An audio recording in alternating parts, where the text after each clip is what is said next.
180 दिन पहले दिल्ली में जब बिहार के सत्ता को परिवर्तित करने की बात चल रही थी, तब उस बातों में यह भी शर्त था कि भाजपा के पास इस बार गृह विभाग रहेगा। 20 साल से नीतीश कुमार मुख्यमंत्री हैं और ऐसा एक भी बार नहीं हुआ है कि नीतीश कुमार ने गृह विभाग अपने एलाइज के हाथों में सौंपा हो। लेकिन नीतीश कुमार इस बार मान गए थे कि हम गृह विभाग भाजपा के किसी मंत्री के हाथों में सौंप देंगे। लेकिन आखिर ऐन वक्त पर ऐसा क्या हुआ कि नीतीश कुमार ने गृह विभाग अपने पास ही रख लिया। भाजपा से जब बातचीत हो गई थी, भाजपा जब इस बात पर अग्री भी हो गई थी, नीतीश कुमार खुद भी मान गए थे, लेकिन अंत में आखिर ऐसा कौन सा पेंच फंस गया जब नीतीश कुमार एक जुबान देकर भी पीछे हट गए। आपको पूरा किस्सा हम सुनाएंगे, बताएंगे कि कैसे नीतीश कुमार एक तरीके से ठगने पर उतर गए और भाजपा को कैसे गृह विभाग मिलते मिलते रह गया। पूरी कहानी बताएंगे, लेकिन उससे पहले नमस्कार स्वीकार करिएगा। मेरा नाम प्रशांत राय है। यह वीडियो रोडवेज ऐप के द्वारा प्रायोजित है। रोडवेज बिहार की एक ऐसी टैक्सी की कंपनी है जो आपको आधे किराए में पूरा बिहार घुमाती है। आपको पटना एयरपोर्ट से बिहार के किसी भी गांव में जाना हो या बिहार के किसी भी गांव से पटना आना हो, आपको प्ले स्टोर पर जाना है, रोडवेज का ऐप डाउनलोड करना है, उस पर अपना राइड शेड्यूल करना है और आप आधे किराए में पूरा बिहार घूम सकते हैं। अब लौटते हैं गृह विभाग के उस माथापच्ची पर जिसमें भाजपा जीतते जीतते हार गई और नीतीश कुमार हारते हारते जीत गए। यूं तो सरकार बदले हुए अभी ज्यादा वक्त नहीं हुआ है, लेकिन अगर विशेष सूत्रों की माने तो लमसम 180 दिन पहले दिल्ली में सत्ता परिवर्तन की नींव रख दी गई थी। मध्यस्थता कर रहे थे भाजपा के केंद्रीय नेतृत्व के लोग। मसलन जेपी नड्डा का नाम सबसे आगे आ रहा है। नीतीश कुमार सत्ता परिवर्तन के लिए पूरे तरीके से तैयार थे। उनको तेजस्वी यादव का साथ छोड़ना था और जब बात आ रही थी सीट बंटवारे पर, यानी कि मंत्रिमंडल के विस्तार पर, कौन सा विभाग किसको दिया जाएगा, तब यह कहा गया कि सत्ता परिवर्तन के बाद बहुत आसानी से हम लोग अपना मंत्रिमंडल का विस्तार कर लेंगे।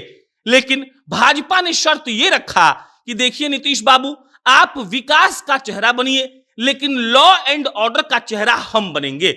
अब लॉ एंड ऑर्डर का चेहरा मतलब होता है गृह विभाग।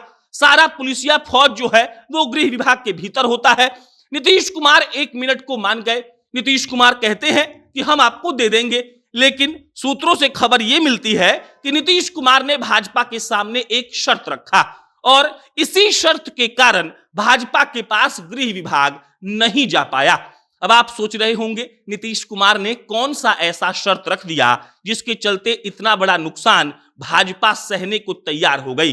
नीतीश कुमार का शर्त यह था कि देखिए, हमारे उप मुख्यमंत्री जो बनेंगे वो सिर्फ और सिर्फ सुशील मोदी ही बनेंगे।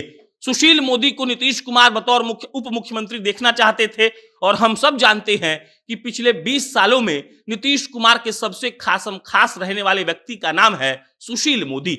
सुशील मोदी को भाजपा वाले नहीं बैठाना चाहते थे उप मुख्यमंत्री की कुर्सी पर और इसीलिए गृह विभाग भाजपा के पास जाते जाते रह गया और सम्राट चौधरी और विजय सिन्हा जैसे ही उप मुख्यमंत्री बनते हैं, नीतीश कुमार सीधा सीधा मना कर देते हैं कि हम आपको गृह विभाग नहीं देंगे और अंततः गृह विभाग नीतीश कुमार अपने पास रखते हैं और सुशील मोदी उप मुख्यमंत्री नहीं बनते हैं तो नीतीश कुमार भी अपने जुबान से पलट जाते हैं।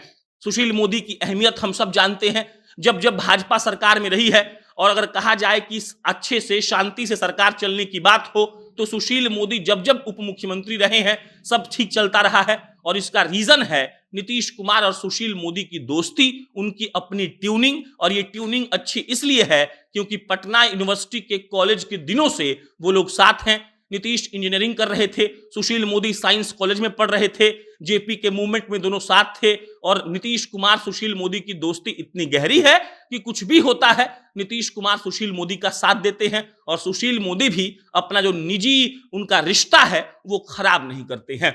मिला जुलाकर गृह विभाग भाजपा के पास होता, लेकिन सुशील मोदी को डिप्टी सीएम ना बनाना भाजपा को भारी पड़ा और गृह विभाग फिर से नीतीश कुमार ने अपने पास रख लिया। बाकी इस पर कोई अपडेट आएगा हम आपको इत्तला करेंगे। आप क्या सोचते हैं कमेंट बॉक्स में बताइएगा। बहुत बहुत धन्यवाद।